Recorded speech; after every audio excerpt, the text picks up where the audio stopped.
Tengok nih Pak, keinginanmu untuk bekerja dan berusaha keras mencari penghidupan duniawi, padahal Allah telah menyediakan untukmu dengan mudah tanpa harus bersusah payah. Misalnya dengan dipenuhinya semua sandang dan panganmu, dan engkau tetap merasa tenang dan damai meski kekurangan, bahkan engkau tetap bisa terus beribadah dengan tekun, maka sikap seperti itu sama saja dengan mundur dari tekad luhur, karena engkau sekarang cenderung bergantung kepada makhluk, padahal sebelumnya engkau bergantung kepada Allah. Ini sebaliknya Pak Haji, Bu.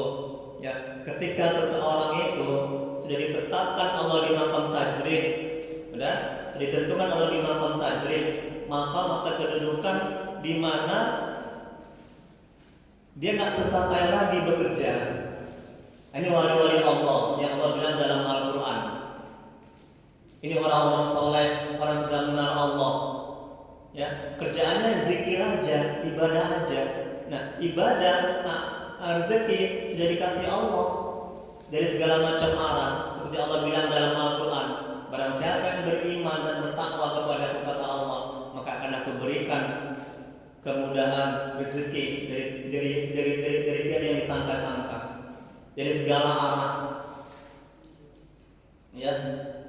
Nah, maka jangan pindah ke maqam asbab. Jangan dia bekerja lagi. Jangan dia berdagang lagi. Udah bekerja, udah beramal ibadah aja. Udah zikir aja. Nah, kalau dia pindah bekerja, ini namanya turun dari himmah atau keinginan yang tinggi, yang mulia. Apa keinginan yang tinggi yang mulia? Yaitu mengharapkan ridha Allah, mengharapkan rahmat Allah, masuk ke surganya yang terbaik, mengenal Allah, dekat kepada Allah. Itulah himmah, keinginan yang tinggi. Nah, jadi yang tadinya dia bergantung bersandar kepada Allah, setelah dia pindah ke maqam tajrid, ke maqam asbab, dia jadi bergantung bersandar kepada bos, kepada rezeki, kepada usahanya. Jadi kata Imam, tetap aja di maqam tajrid. Ya. Kalaupun misalnya bekerja, ada juga wali-wali Allah, bahkan juga ada nabi-nabi yang bekerja, ada kan? Nah, ada yang bertani nabi itu kan.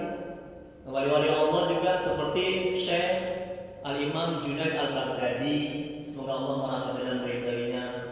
Dia pagi itu berdagang. Sebelum berdagang dia sholat duha, sholat sunnah. Tahajudnya itu Masya Allah banyak sekali. Ya. Itu orang soleh. Nah, dia bekerja. Dan kerjanya ini semata-mata hanya menjalankan perintah Allah. Nah, itu saja. Tidak berkeinginan untuk mengumpulkan harta, kaya, segala macam. Nah, jadi kata Imam, ya tetap di maqam status tajrid. Firman Allah dalam Al-Quran. Nah, ini dia Pak Haji dalilnya. Ya, ini dia dalilnya nih. Nah, Quran surat Talaq ayat 2-3. Barang siapa yang bertakwa kepada Allah, maka Allah akan memberikan jalan keluar dari kesulitan-kesulitan untuk orang itu, dan Allah akan memberikan rezeki kepadanya dari sumber-sumber yang tiada pernah dipikirkannya. Dan barang siapa yang bertawakal kepada Allah, maka Allah akan mencukupkan keperluannya. Sesungguhnya Tuhan itu melaksanakan kehendaknya. Sungguhnya Allah telah mengkabarkan bagi tiap-tiap sesuatu. Ini janji Allah. Ya. Ini orang sudah maqam tajrid. Kemudian firman Allah yang lain, Quran surah Al-A'raf ayat 96. Jikalau sekiranya penduduk negeri-negeri beriman dan bertakwa, pasti kami akan melimpahkan kepada mereka berkah dari langit dan bumi. Tetapi ternyata mereka mendustakan ayat-ayat kami, maka kami siksa mereka sesuai dengan apa yang telah mereka kerjakan. Tengok kata Allah, ini janji Allah. Udah di maqam tajrid aja, udah beribadah aja, aja, zikir aja, ya, jangan pindah. Apa tanda-tandanya Allah menempatkan seseorang di makam tajrid? Ya, makam di mana dia hanya beribadah semata-mata. Adapun rezeki Allah kasih dari segala macam arah. Tanda-tandanya, ciri-cirinya hatinya tenang, hatinya tentram, dia nggak tamak, dia nggak rakus sama rezeki.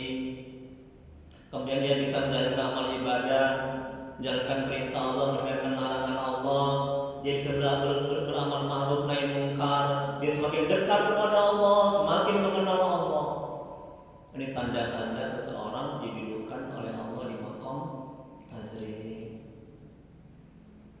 Ini ada yang Imam bilang juga. Tanda bahwa Allah menempatkan seorang dalam makam tajrid adalah ketenangan jiwa, hatinya tenang dan kejernihan hati.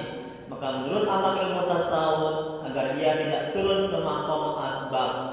Kalau itu terjadi, maka ia menurunkan nilai dirinya dari himmah atau tekad yang bermutu tinggi, serta ibadahnya akan terganggu. Jadi turun jadinya. Yang tadinya keinginan dia ingin mengenal Allah, ingin dekat kepada Allah, ya, mengharap ridha Allah, mengharap rahmat Allah, jadi turun. Ya. Jadi ibadahnya terganggu. Yang tadinya dia sudah banyak zikir, banyak tahajud, ya, banyak beribadah amalan sunnah, kemudian dia turun kembali ke makam asbab, yaitu bekerja, terganggu beramal ibadah. Keberkahan yang telah diberikan Allah kepadanya akan dicabut oleh Allah. Kenapa dicabut oleh Allah keberkahannya? Karena dia tidak mau menuruti kehendak Allah, takdir Allah, ketentuan Allah. Dia hanya mengedepankan hawa nafsunya. Itu nggak baik. Udah tetap aja di makam tajrid, tetap aja berzikir, beramal ibadah.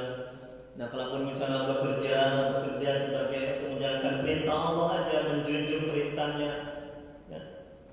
Kerja sebagai ladang amal, sebagai ibadah. Kalaupun bekerja, karena wali-wali Allah juga bekerja, nabi-nabi juga ada sebagian bekerja, ya. Nah, itu bukan berarti orang yang sudah didudukkan di makam tajrid tidak semuanya tidak bekerja, tidak begitu. Ya, ada sebagian juga bekerja. Yang saya sebutkan tadi, Syekh Imam Junaid Al-Baghdadi. Nah, dia pagi dia bekerja berdagang. Nah, malamnya luar biasa tahajudnya, zikirnya luar biasa. Nah, makanya dia sebagai bapak moyangnya tasawuf. Itu Syekh Imam Junaid Al-Baghdadi, orang Irak, Baghdad. Ya. Dan ada juga siapa lagi yang bekerja, wali-wali Allah, orang-orang soleh.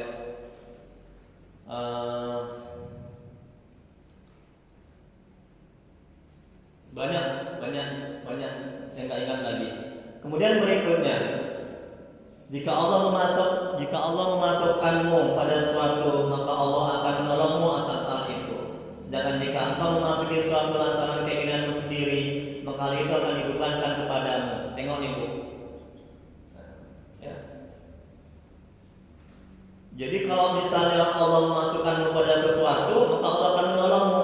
Kalau Allah yang memindahkan kita dari makam asbab ke makam tajrid, Allah sendiri yang memindahkan kita. Ya. Maka Allah akan menolong kita, membantu kita.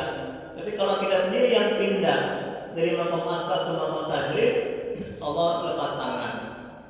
Bagaimana ciri-cirinya kita dipindahkan oleh Allah dari makam asbab ke makam tajrid? Ciri-cirinya adalah ketika kita usaha itu kita selalu gagal.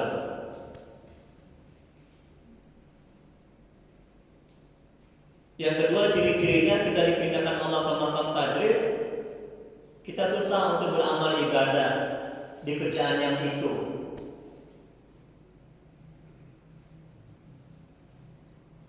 Apalagi ciri-cirinya?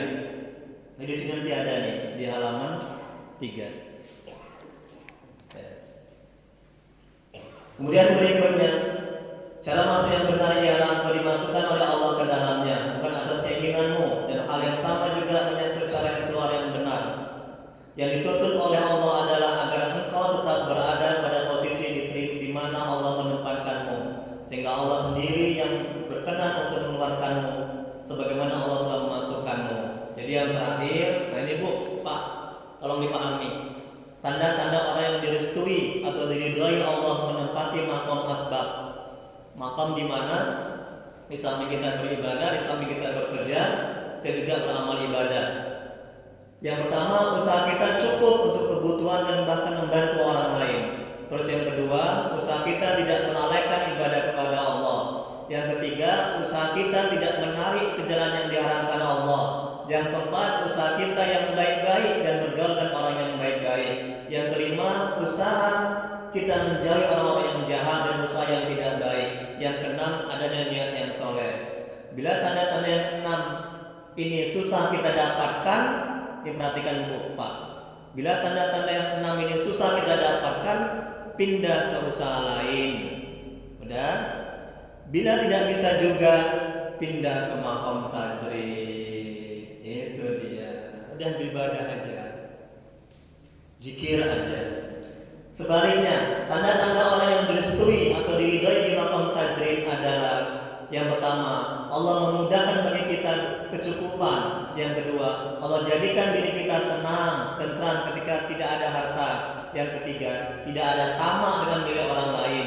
Yang keempat, sibuk dengan waktu dengan ibadah. Ini tanda-tanda orang yang direstui atau diridhoi oleh Allah di makom tajrid. Apabila kita dalam tiap-tiap keadaan hidup dan kehidupan selalu berpegang kepada Allah, bertawakal kepada Allah, menyerahkan diri kepada Allah dan tidak melupakan Allah, maka Allah Maha Pengasih dan Penyayang akan menuntun kita kepada jalan yang benar.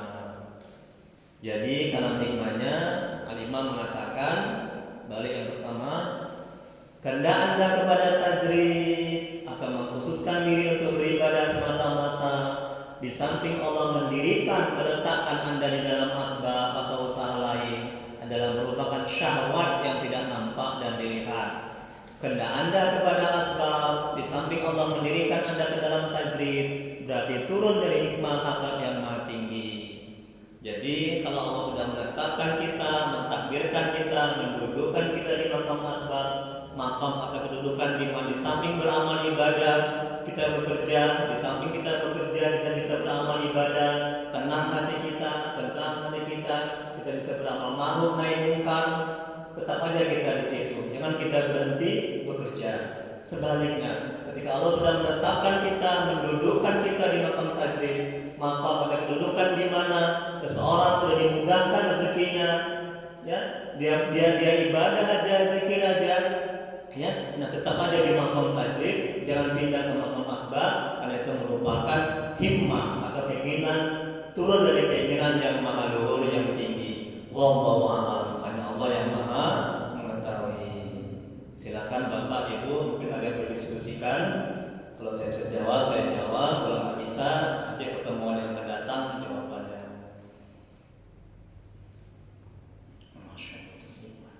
Alhamdulillah. Ada? Iya Pak Haji, silakan Pak Haji.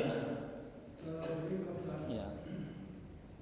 Yang ingin saya tanyakan adalah tentang masalah tajrid. Ya. Jadi Bapak mengatakan dari katanya mengkhususkan diri untuk beribadah semata-mata sambil Allah memberikan letakkan Anda di dalam asbab usaha adalah merupakan sahabat, betul lah ya. Jadi yang ingin saya tanya begini Dokter, kalimat tajrid ini kalau bagi orang diberi rezeki, diberi wisata, ketika mau beribadah, ini namanya apa? Masya Allah, tabarakallah, jazakallah khair, semoga Allah membalas kebaikan Pak Haji. Bagus sekali pertanyaannya, Ustaz. Seseorang yang diberikan rezeki, diberikan kemudahan urusan, ini namanya apa Ustaz? Masya Allah, bagus pertanyaannya. Ini namanya istidraj. Istidraj. Beda. Oh, pintar. Ya, alhamdulillah. Allah bilang dalam Al-Quran itu, ada itu, ya. Jadi kalau seseorang diberikan rezeki, diberikan kemudahan, tapi dia tidak beramal ibadah, ini namanya istidraj. Istidraj itu artinya dilulu, diberikan oleh Allah, ya, sampai nanti dia jatuh ke dalam jurang kemaksiatan. Memang ditangguhkan oleh Allah supaya apa? Supaya dia beriman, supaya dia kembali kepada Allah, supaya dia sadar. Jangan dikira, Ustaz, tetanggaku itu nggak sholat, tapi mobilnya itu ada aja, rezekinya ngalir aja. Demi Allah, ini saya bersumpah. Jemaah saya itu makanya lama jadi Ustaz banyak yang curhat. Ya. Demi Allah, Allah memberikan ketenangan, ketentraman bukan di harta, pangkat, jabatan. Ya. Banyak itu yang ada sama saya, terasa sama saya. Mobilnya banyak, rumahnya bertingkat kaya. Itu jemaah-jemaah biasa itu. Kan tahu kan Ustaz kan? Kayak mana kayanya? Ya Allah. Ya. Allah memberikan ketenangan, ketentraman di hati orang yang bersih, di hati orang yang mengenal Allah, dekat kepada Allah. Jadi orang yang banyak hartanya, kemudian dia maksiat terus, tidak ibadah, itu hatinya itu gersang gitu. Hatinya itu nggak tenang itu, yakin apa? Nggak tenang tuh hatinya itu. Nggak ada kebahagiaan buat dia itu. Pergi dia keluar negeri ke Bali, tenangnya sesaat, nikmatnya sesaat, balik dia pulang ke Medan, stres lagi, anaknya narkoba, suaminya lincah lagi. Jadi jangan silau sama harta pangkat jabatan, ya Allah. Ya, saya bilang ini supaya kita nggak kena seperti kayak jemaah saya itu yang curhat sama saya. Nggak ada ketenangan batin, Ustaz. Rumah mega, Ustaz bertingkat tapi kayak neraka Pak Haji, Bu. Ya, berantem terus. Mobilnya 4, istrinya 3, bayangkan itu. Terus saking banget tuh kayanya itu. Jadi nggak ada keberkahan. Ini kiamat.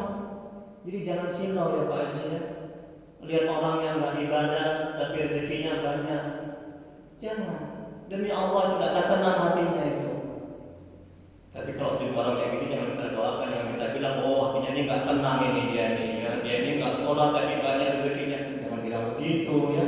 Nah, itu namanya kita syirik ya kan. Nah, coba kita doakan aja ya Allah. Mudah-mudahan dengan bertambahnya rezeki dia semakin dekat kepada Allah, semakin taat kepada Allah. Nah begitu. Ini kita harus nengok-nengok. Ini tetanggaku ini kayaknya biara tuyul ini dia nih. Dia nggak sholat, nggak pernah ke masjid, tapi banyak aja uangnya. Aduh, capek dia kan ngurusi harta orang. Ya, jangan ya. Wallahu a'lam bishawab. Hanya Allah yang tahu. Pagi. Istidraj Pak Haji, istidraj. Nanti Pak Haji dilihat di YouTube ada istidraj. ISTIDROJ, istidraj. Baca mama ini kan. Oh iya pintar ya. Tajrid istidraj yang pernah bersama ya. Pintar Pak Haji ya, Masya Allah. Cuma sini pintar-pintar, karena saya senang. Masya Allah, tabarakallah. Ya, ini karunia Allah yang saya bisa dipertemukan oleh Allah di jemaah sini. Mudah-mudahan kita bisa istiqomah ya. Masya Allah. Ada lagi Ibu Pak? Masya Allah. Ya, kalau nggak ada, kita tutup dengan doa ya. Untuk mengambil berkah dari Insya Allah Sabtu bulan yang akan datang. Saya setiap minggu kedua ya Ustaz ya, Insya Allah ya, setiap Sabtu minggu kedua. Kalau di Masjid Muhajirin Komplek Miasi setiap Jumat. Astagfirullahaladzim, astagfirullahaladzim, astagfirullahaladzim. Ya Allah, Allahumma salli ala sayyidina Muhammad, Allahumma salli ala sayyidina Muhammad, Allahumma salli ala sayyidina Muhammad. Bismillahirrahmanirrahim. Alhamdulillahirabbil alamin. Hamdan fi ni'amah wa yakfi mazidah. Ya Rabbana lakal hamdu kama yanbaghi li jalali wajhika wa 'azimi sultan. Allahumma salli ala sayyidina Muhammad wa ala sayyidina Muhammad. Ya Allah ya Rahman ya Rahim. Dengan keberkahan dan kemuliaan Nabi Muhammad sallallahu alaihi wasallam dan sahabat-sahabat, dengan kepada kami dan syaitan qadir ajaib. Ampuni ya Allah dosa kedua orang tua kami. Ampuni ya Allah sebesar apapun masa lalu mereka. Terima amal ibadah mereka, terima taubat mereka. Kasihanilah mereka ya Allah. Ya Allah, ya Rabb yang Maha Menatap. Ampuni dosa orang tua kami yang telah mendahului kami. Jauhkan mereka dari siksa kubur-Mu ya Rabb. Jadikan kuburan mereka taman-taman surga-Mu. Tempatkan mereka di surga-Mu sebagai surga ya Allah. Ya Allah, tolong ya Allah. Ampuni dosa-dosa kami ya Allah. Ampuni sebusuk apapun masa lalu kami. Terima amal ibadah kami, terima taubat kami. Kasihanilah kami ya Allah. Murahkan rezeki kami dan berkahi.